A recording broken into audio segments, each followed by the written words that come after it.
time to drop. Welcome back to the Hennisphere, everyone.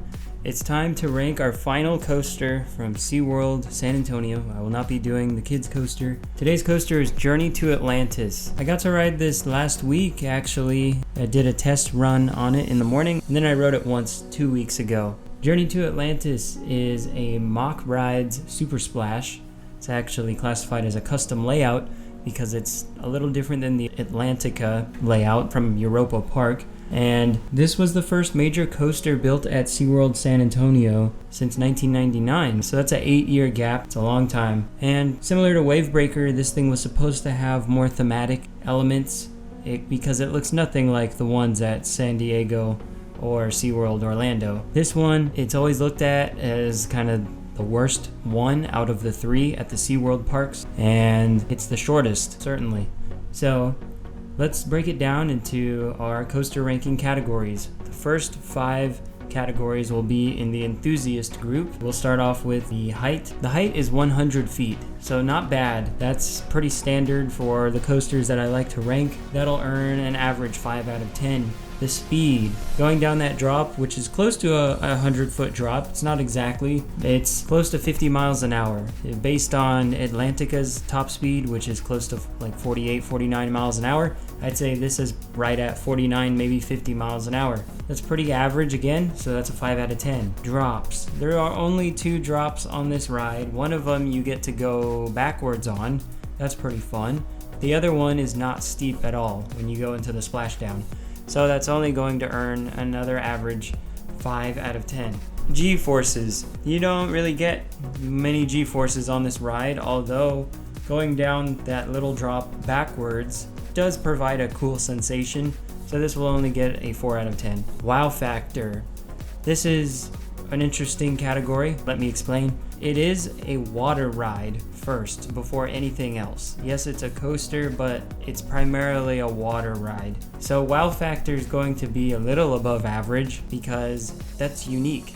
It's similar to, say, Fire in the Hole at Silver Dollar City. Yes, that's a coaster, but it's a dark ride first before you classify it as a coaster. So the same thing here. This will earn a 6 out of 10.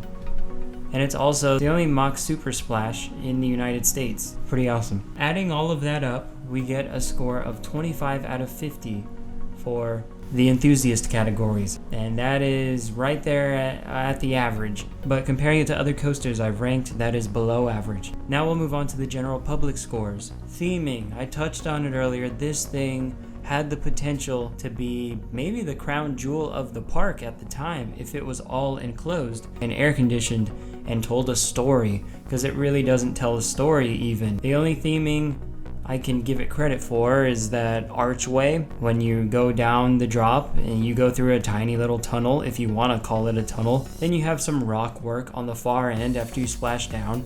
The station has some kind of architecture, and there's some music that plays. It has like an original score that you'll find at the other SeaWorld parks. I believe it's original. The only other thing I can give it points for are the boats. The boats look really good. They have that fish on the back, and if you look closely, you can identify which boat is which based on the eyes of the fish. They are colored different on each boat. So one boat has yellow, which I have a picture of here. Another one has orange eyes, and then another one has that aqua blue color that the track is also colored. For theming, it only gets a score of 5, average. Next category is restraints. The restraints on here are very good. They don't click. You don't feel any clicks. You just pull them down. They're smooth all the way until they're at the lowest point. There is only one arm attached to the lap bar, so you're not going to have an arm coming down close to your legs on both sides of you. Only to your right or only to your left. This is good. It gives your lower half good freedom to move around. Your lower body isn't all stapled, and it just rests on your lap. So sometimes you'll get a little bit of play in these lap bars as well. Not all of them are like super tight. You can pull up on them a little bit. 8 out of 10 for restraints. Layout. The layout is very basic. This is not a long ride. It takes you up, you go on a turntable, you do a little drop backwards, you go onto a second turntable, and then you do your splashdown and just do a quick turnaround into the station. Nothing special at all, so this only gets a 4 out of 10. Length. The length is not given on RCDB, but looking at the original Atlantica model, this thing should be about 1,100 feet long. Very short, that only earns a 3 out of 10. And the last category, smoothness. This thing is fairly smooth. I'll just knock it a bit for that reverse drop because it really clangs and bangs on its way down and back up. It's very loud. 7 out of 10 for smoothness. Still good. Adding up the GP scores, we get a total of 27 out of 50. This is pretty much right at average, I'd say. Maybe a tad bit below. But adding up your general public score with your original enthusiast score, 25 plus 27 is 52 points out of 100. So this places it considerably far behind Wavebreaker, Steel Eel, and Great White. And that's kind of to be expected because there's not a whole lot to this ride. And I can't even give it points for theming because it doesn't do theming that well. So that's where this thing adds up. It's not as good as Great White, Steel Eel, or Wavebreaker. And it probably won't be better than the new 2020 wooden coaster coming to SeaWorld San Antonio. So that's going to be it for this review. Stay tuned because the next park I'm reviewing is probably the one you've all been waiting for, Six Flags Fiesta Texas. I'm going to rank all of the coasters except for the kiddie coaster.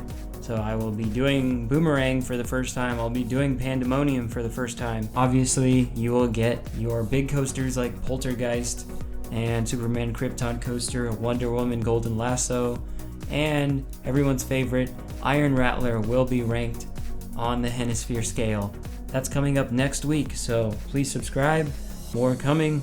We are still on the road to 1,000 subscribers because when that happens, a lot of things will happen, including a secret video that I've been hinting at, but have not made any announcements yet. That will be coming out. Thank you so much for listening and watching if you've made it this far. Weekly SeaWorld San Antonio vlogs will follow, and I will be at Six Flags Fiesta Texas again on August 29th for their 2020 announcement. Can't wait. I will talk to you then. That was another day in the Hennisphere.